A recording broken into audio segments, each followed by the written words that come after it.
And it is 12:30. Welcome everybody. Thank you so much for joining our session, Designing for Empathy. It's such an honor to have Venerable Tenzin Priyadarshi with us. So amazing to have you. I was just thinking, how will I introduce him? Because it's kind of tricky thing, but let me try. He is, we call it like he's a polymath monk, an educator, a philosopher, an innovative thinker. He wears kind of many hats and have different roles. But to start with a few, he is currently director of the Ethics Initiative at the MIT Media Lab, and also the CEO and president of the MIT Center, the Dalai Lama Center for Ethics and Transformation. And it's such an honor to have you with us. And welcome everybody. This is going to be an interactive session. So feel free at any time just to unmute yourself and express, and let's talk about empathy. Welcome.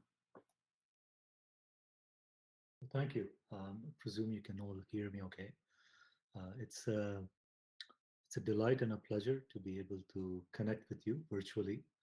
Um, and Rather than giving any uh, speeches or long remarks, I thought we'll keep it sort of an interactive conversation. It is an important topic on designing for empathy, and more important than ever.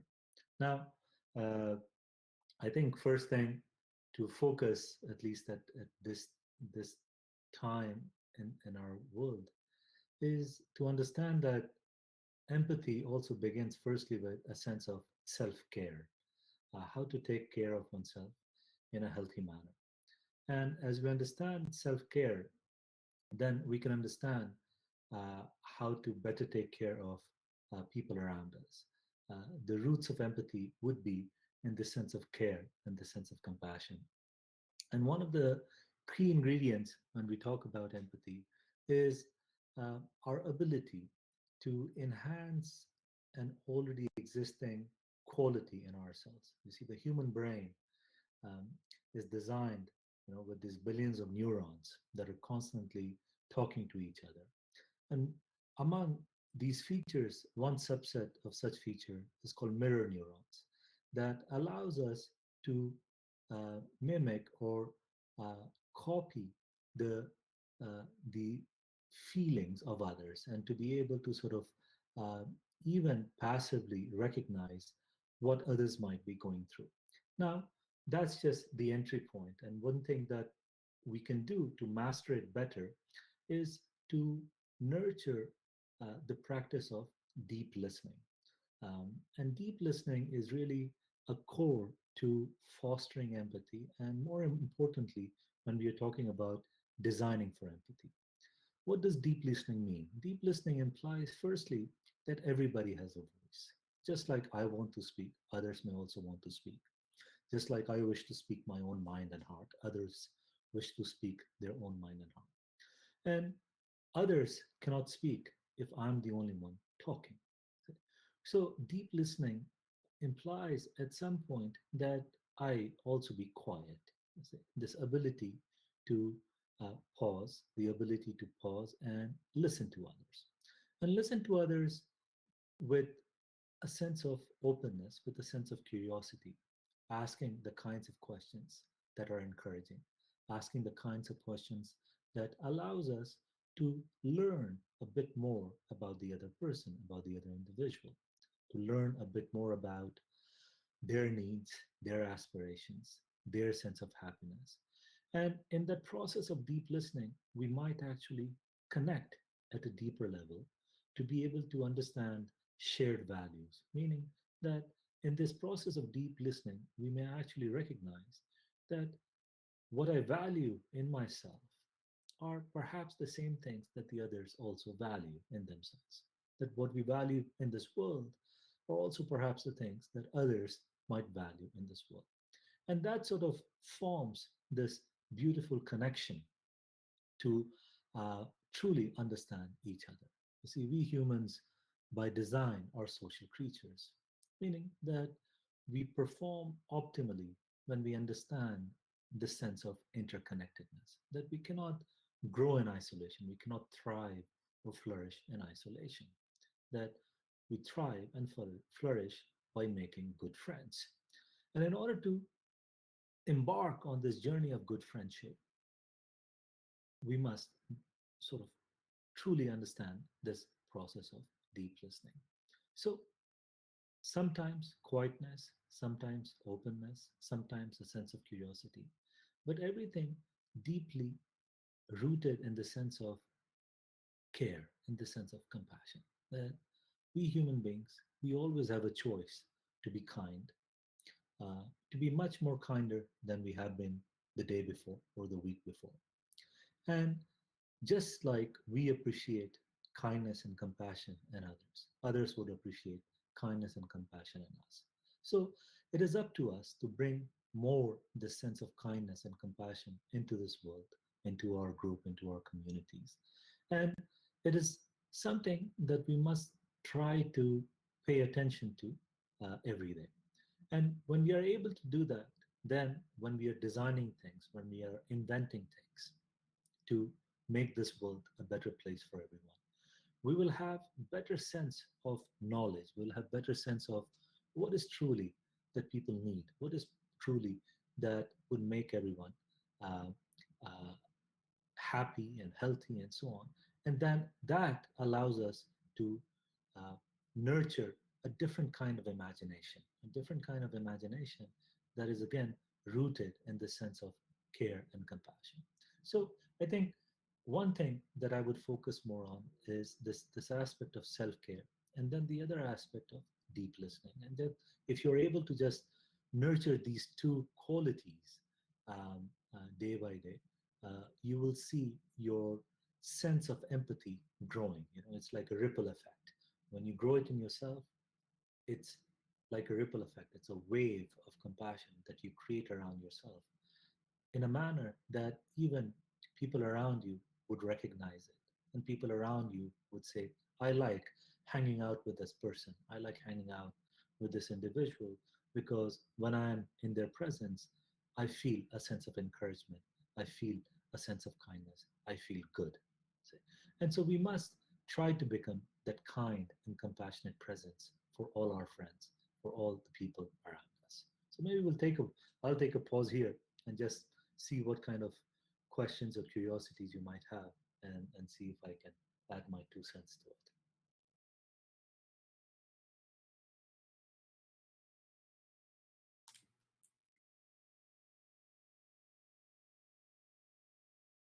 My class has a couple of questions for you, if that's all right. Sure. Um,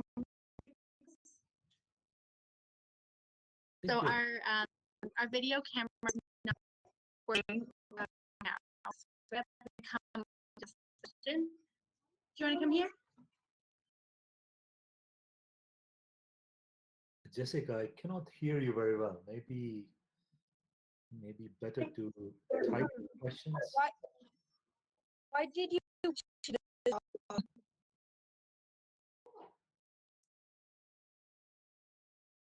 It appears as though some technology isn't always empathetic to our listeners or those who are choosing to communicate.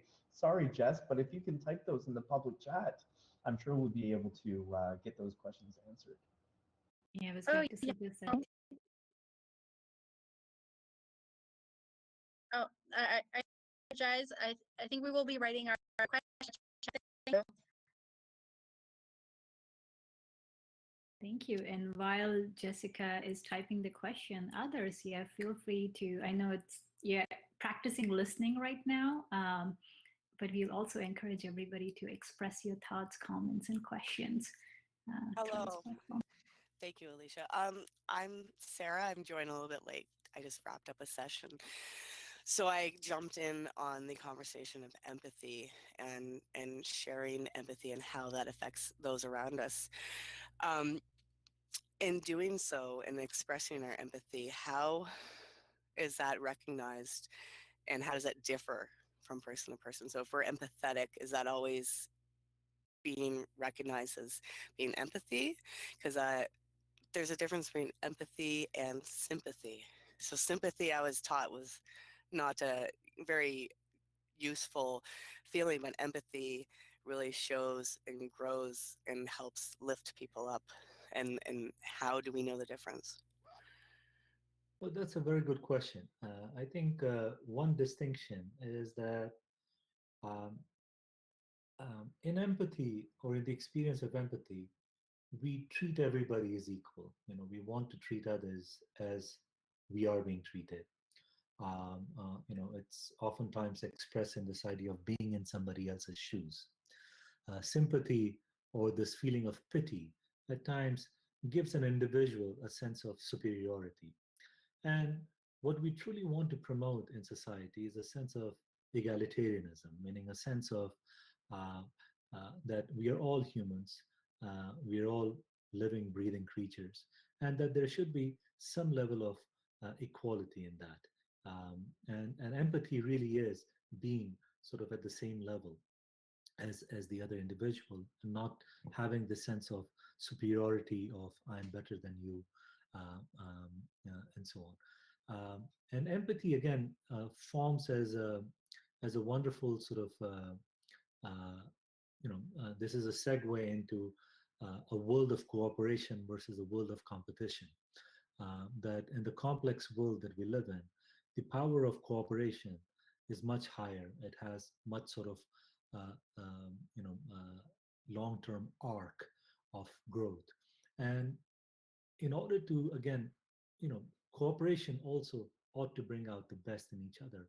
But in order for cooperative mindsets to work, it again is rooted in the sense of empathy that we are all equal in that regard. Thank you. Thank you so much. We have a question from Jessica's student for you. Why did you choose this career path? Oh, I don't think I chose this career path. I think the path just happened to me. I was intrigued by how to become a more caring individual, courtesy of certain individuals that I had met early on in my life, and in that process, I wanted to figure out what can I study to strengthen my ability to do this this work of fostering a sense of care and compassion in the world, and that's how it began. So I think it's a path that I find very joyful, meaning that you will experience this deep sense of joy in this uh, when you wake up in the morning and you wake up with the sense that today is just another day, another opportunity to be kind, to be caring to other individuals. It already sort of brings you in this to this sense of joy. You see, if we were in person, I would have asked you this question in the beginning. I would have asked, how many of you, when you wake up in the morning, you ask yourself, "Oh, this is a beautiful day. I want to be angry and miserable all day." Or this is a beautiful fall morning and I plan to be jealous and envious all day. Meaning that very few of us, perhaps none of us, wake up in the morning planning to be angry and miserable and jealous. We all want to be somewhat happy. We all want to be somewhat caring and so on. But it so happens that during the course of the day, certain incidents, certain events might occur that makes us jealous, that makes us envious, that makes us angry. Meaning that's not what our nature is. And if we are focusing more on this cultivation of empathy, then chances are that we'll be able to succumb less into these destructive emotional states or toxic emotional states such as anger and jealousy. So overall, we'll feel more a sense of happiness, more a sense of joy in this work. You mentioned that we always have a choice to be kind and to be compassionate. Very often, I'm reflecting on my own experiences as a kid, that sometimes, even when we try to be nice and kind, this whole sense of mirror neurons, what if the other person or other interaction that we're interacting, we don't get that same response? So what if it's rudeness or meanness. And the other thing is sometimes there's also this peer pressure, like somewhere the kindness is being seen as a sign of weakness. And we see that happen. We've somehow experienced this. So how do we navigate that? How do we stay fixed to that choice of being kind and compassionate in those circumstances? I think first thing that's a good question. You see, first thing is to recognize that kindness comes from a place of strength, meaning any given day, you will notice that it's very easy for us to be unkind. It's very easy for us to be angry. It's very easy for us to discourage somebody, meaning that when such occasions arise, we don't have to operate from a place of strength. Unlike when you're trying to be caring, where you're trying to be kind to others, you see, um, you have to stop yourself at times. You have to pause yourself and say, do I really want to be mean to this person? Maybe this person has gone through some difficult things. Let me say a kind word and see where this conversation goes. You see, so what kindness implies is that it needs to disrupt, you see, this kind of flow of negative emotions, see, that sometimes are too readily available in our environment. You know, one of the things to recognize is that we are all, you see, in some ways, we all were wanting to be good humans and good leaders. And in order to become good leaders, we all have to set something called the emotional tone. The emotional tone, not only within ourselves, but within our environment. You see. And setting the emotional tone, because again, all humans are emotional. You see. Everything is emotional. And emotions are contagious. See? Meaning that, when you're hanging out with a person who's discouraging and angry, you also feel discouraged and you also feel a sense of rage. When you're hanging out with an individual who's kind and encouraging, you also feel good and you want to pass that sense of kindness along, meaning emotions are contagious. So when you're setting the emotional tone, you recognize that if I bring kindness to the group and around me, then chances are that other people will be affected by those good emotional states, and that will cause this ripple effect again. Now, in reality, of course, there may be others who don't reciprocate with the same sense of kindness, with the same sense of care, and so on. And you know, it's again a question of choice, meaning that just because somebody reciprocates doesn't reciprocate equally, uh, do I compromise my own sense of strength? Meaning, do I really have to go down to their level, or do I have to simply maintain my own sort of sense of, you see, emotional well-being or emotional balance, and sort of rise above the occasion? You see, and this is what truly the sense is, that it's a misnomer that kindness is weakness. In fact, kindness requires a tremendous sense of strength. And the more you develop the strength, you'll recognize that you're not being kind for others. You're being actually kind for yourself, because you recognize that a kind world, you see, is a much better place to be in than an unkind world.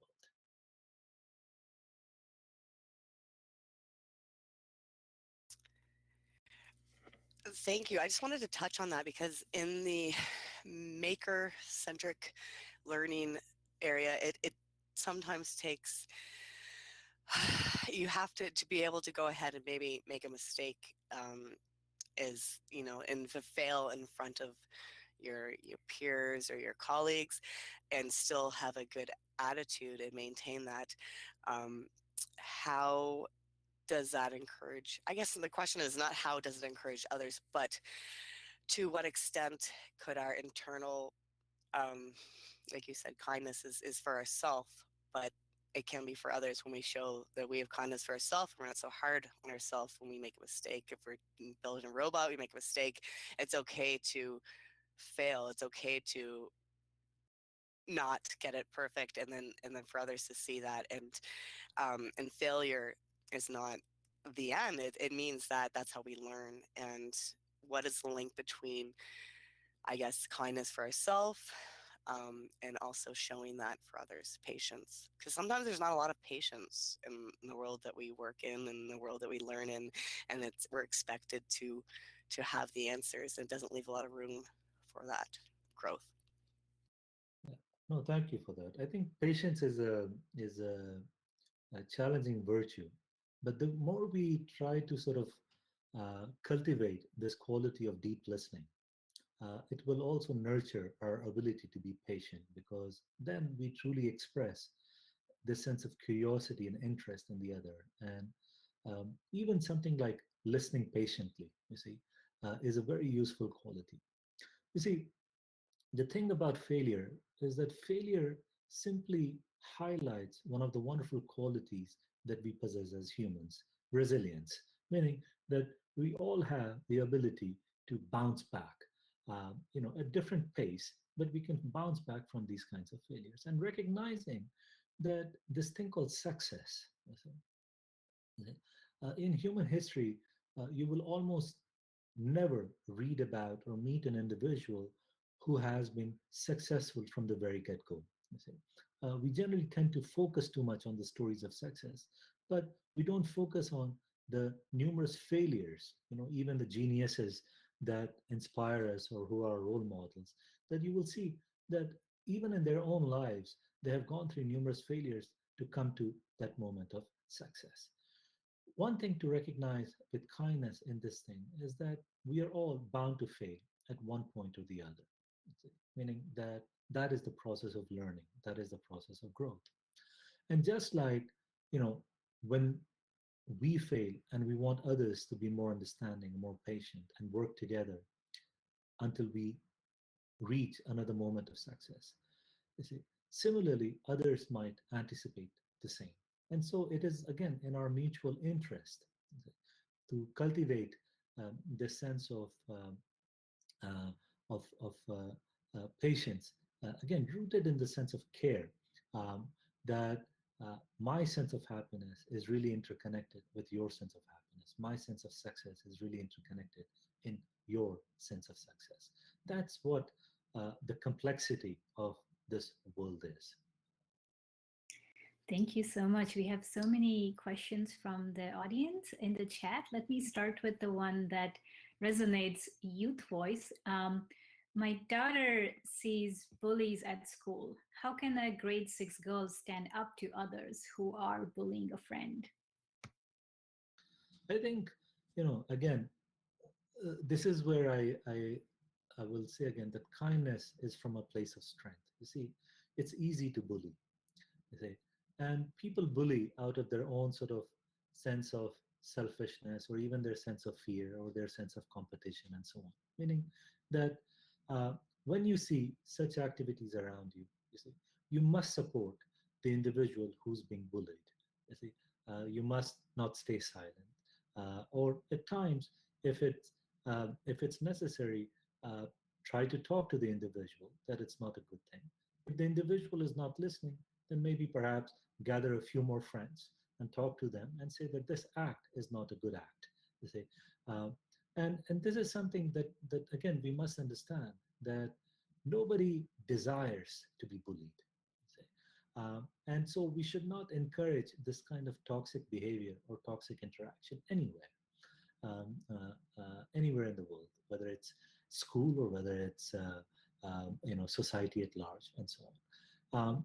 But always recognizing that what you're trying to disrupt is this toxic act of bullying. See?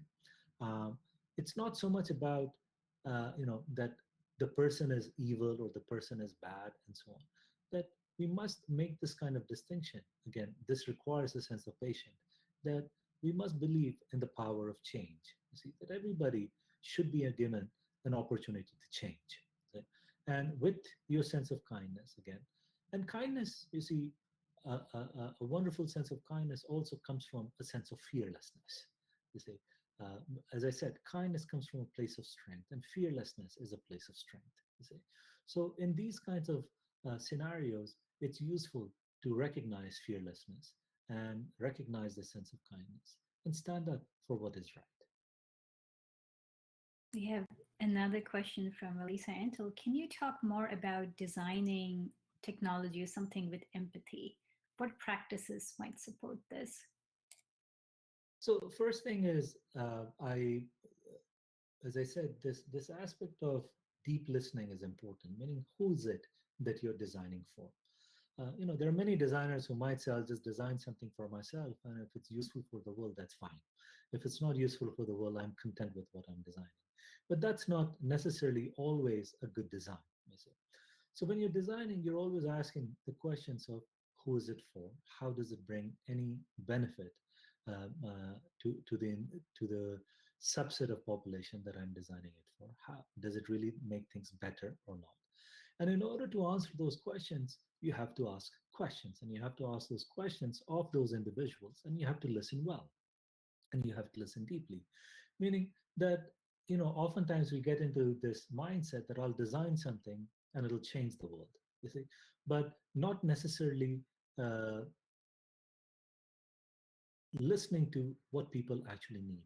Then what happens is that we get into this imbalance where we uh, uh, get into sort of a wrong kind of storytelling. You see, a wrong kind of storytelling, which is that I'm designing something and it is going to benefit the world, but I have actually never asked the world, what do they want? What do they need? And so on. You see? So that's why the deep listening part becomes important, because it gives you this sense of framing of, how is it going to be beneficial, in what time scale, at which particular demographic, and so on.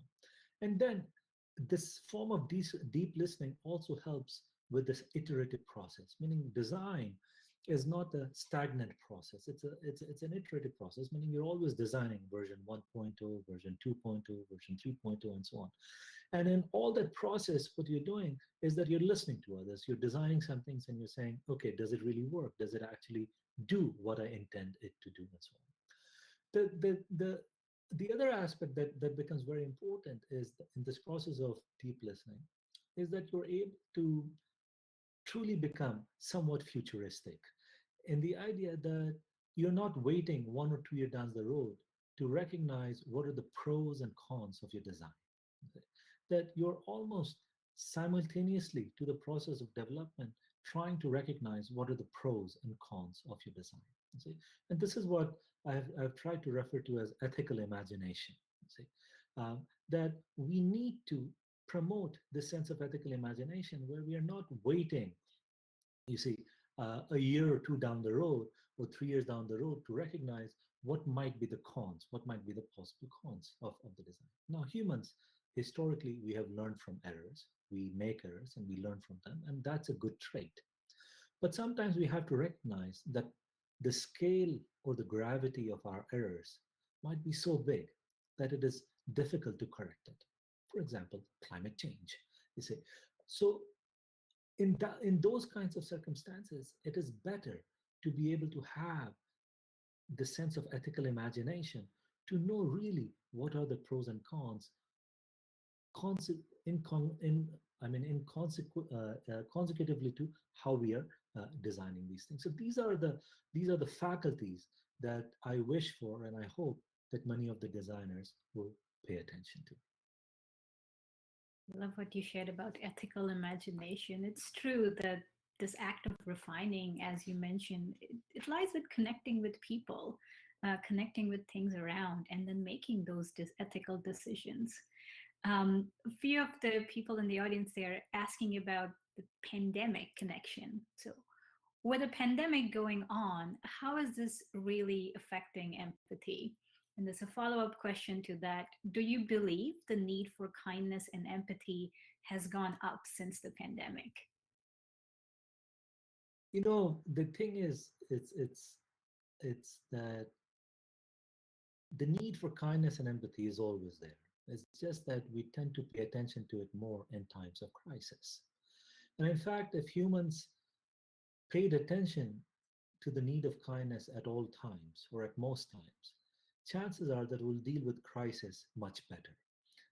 You see, that it's not always about policies, it's not always about the logistics of dealing with crisis. It's also about, as I said, the emotional tone that we bring in terms of dealing with crisis. So for example, you know, could we have mitigated the negative impact of this pandemic if we were more kind, if we were more open minded, if we were more curious, if we were more supportive of each other, and so on.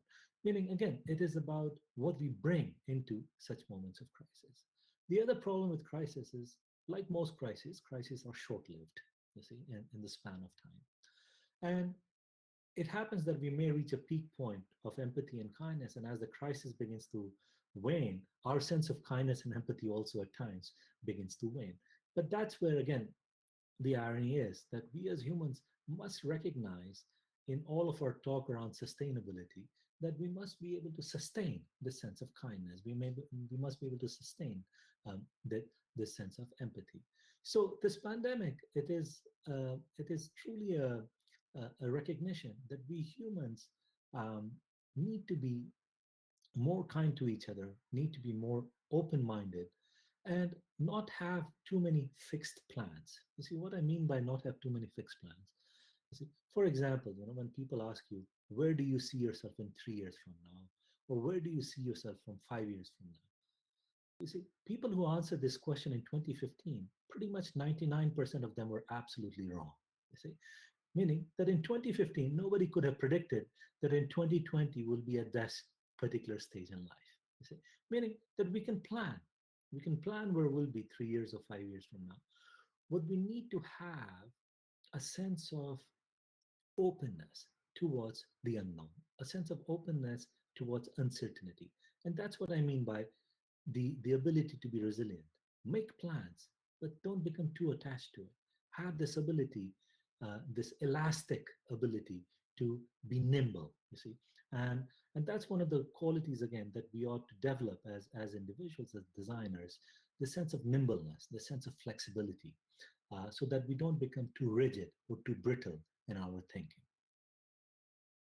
True. I mean, I see Jacob's follow-up question on that. So what about if it's a project or an initiative that has some sort of deadline that you have to deliver at a certain point? So how do we integrate these kind of tinkering approach, not planning, when there is a set time frame?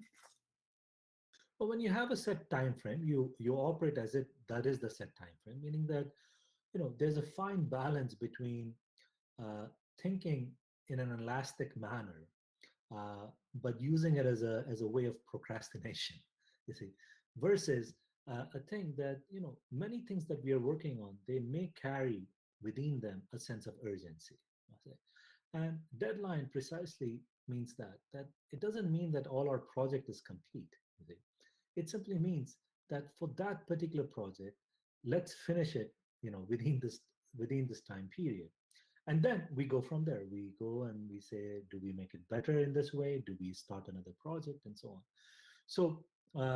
So, that part is important to recognize, and also recognize that there will be times that you will miss certain deadlines, and there will be time when you will, finish something much before the deadlines. Deadlines are just a good marker to keep us active and not procrastinate. We have a question from a student, Autumn. Autumn, whenever you're ready, feel free to unmute yourself. Hi, Mr. Tizard here. Autumn is coming up with their question. Autumn. Hello, grade 6.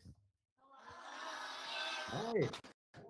Thanks very much. This is really great. We're making some key takeaways and writing them on our board to have as reminders as we go through the school year. Come on up, Autumn.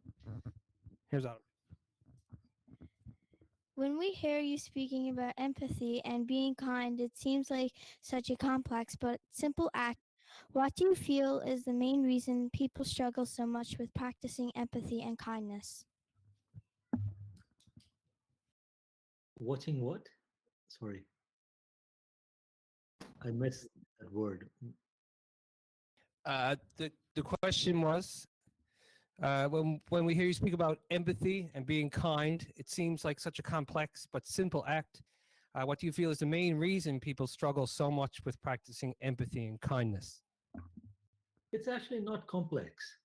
We tend to make it complex. That's also one of the facets of human mind. We tend to make things complex when they need not be. See, you know, First thing is to recognize that there's a spectrum when we speak of kindness. There's empathy, there's compassion, there's kindness, and then there is something called limitless kindness or limitless compassion. What do I mean by this? First, when we're talking about empathy at a baseline level, all it means is, to step into somebody else's shoes, meaning knowing what they're going through in their lives and so on. And that's the entry point. That's the first thing. The second thing is that to recognize that many of us can be kind to people that we like. Many of us can be kind on a day that we are feeling good. But what about extending the sense of kindness to people that we do not know? Or more so, extending the sense of kindness that perhaps to people that we don't even like? Or extending the sense of kindness on a day that I'm actually not feeling too kind, you see. And that's where the nurturing part comes in, you see. That's where the cultivation part comes in, you see. So it's not complex at all.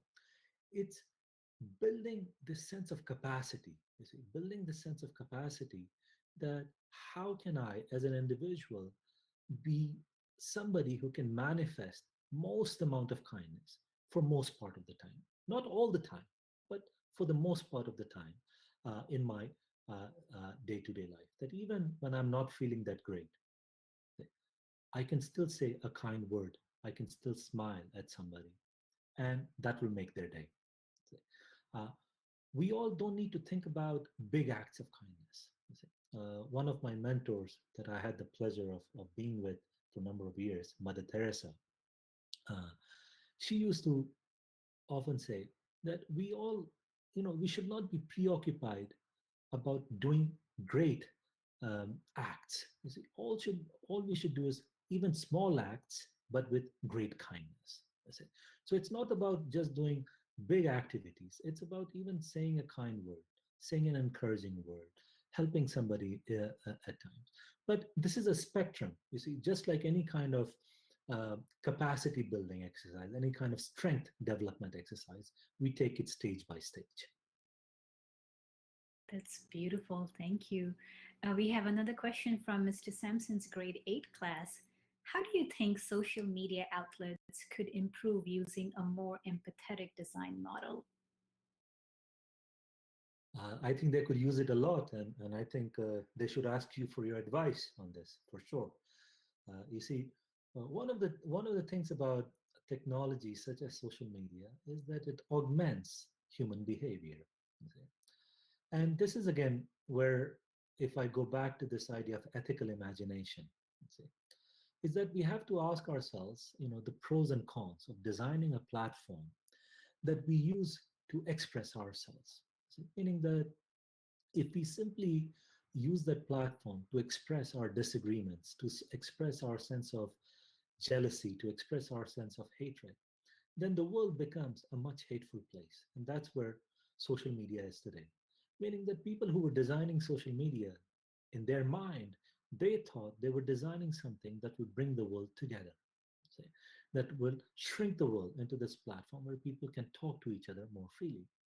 On the contrary, you see, this is what happens when you don't, with the lack of ethical imagination, is that they did not account for the fact that people with differing opinions, but with toxic emotional states, might dominate such platforms to the point that it divides the society more than ever.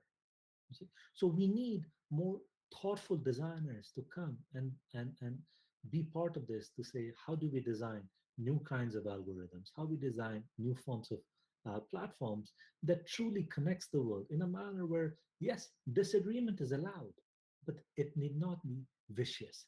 It may be something that we could learn from each other, you see, but that it is still a domain of kindness. From Jessica's class, we have another question from Lily from grade 5. How do you suggest developing kindness for people living in different situations in your community? I think it's always a useful thing to, you know, oftentimes what happens is when somebody says something negative to us, we react. See? We react and we say something negative to them.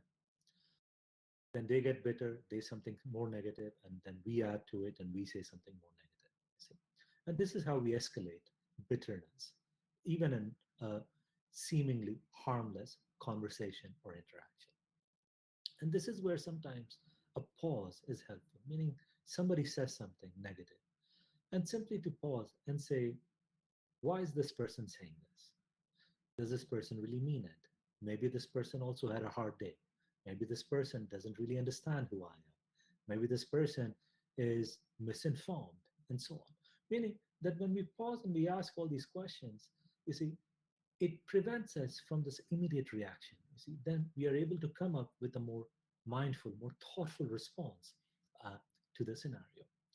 And when we increase our ability to ask such questions, it allows us to again gain this strength, this capacity for empathy, where we can see that, oh, this person, they had a hard day, or this person, they are coming from this kind of challenge, or it could be that this person is just being arrogant. You see, but why is this person being arrogant? What is this person hiding behind this arrogance or this sense of arrogance? You see, so there are numerous reasons that you will see why people manifest certain kinds of behaviors. And as and this is the beauty of empathy, that in some ways, you know when you become an empathetic individual, you are able to read people's emotions much better. You're able to read their body language much better. You see, and that gives you the upper hand to be able to better communicate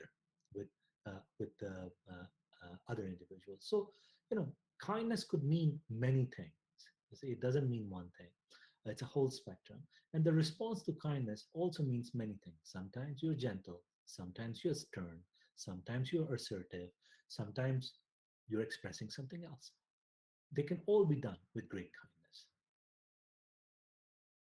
So much. We are unfortunately reaching towards like the end of our scheduled time. I know some of the schools will have to leave exactly at 2:15.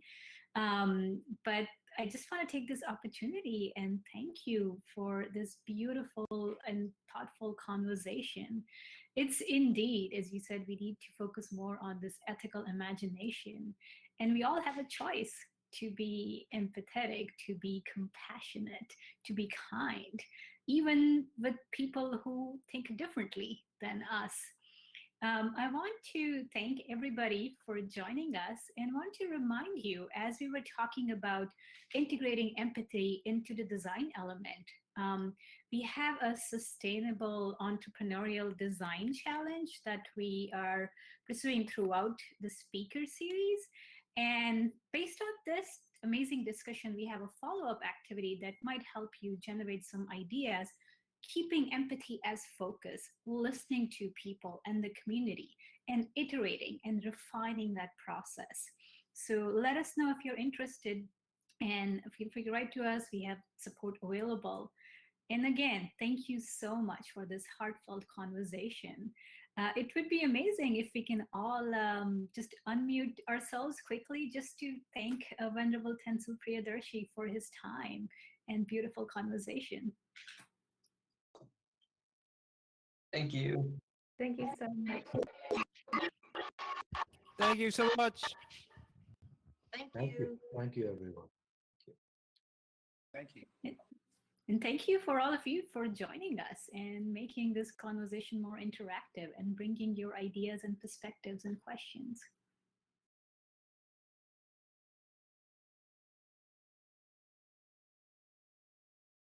Do you like to add something, Venerable Tenzin Priyadarshi, at the end? Thank you very much. Thank you very much. Stay safe, stay healthy, and be kind. And hope to see you again at some other point. Yeah. Thank you. Bye-bye. Thank you so much. I'm going to stop the recording right now.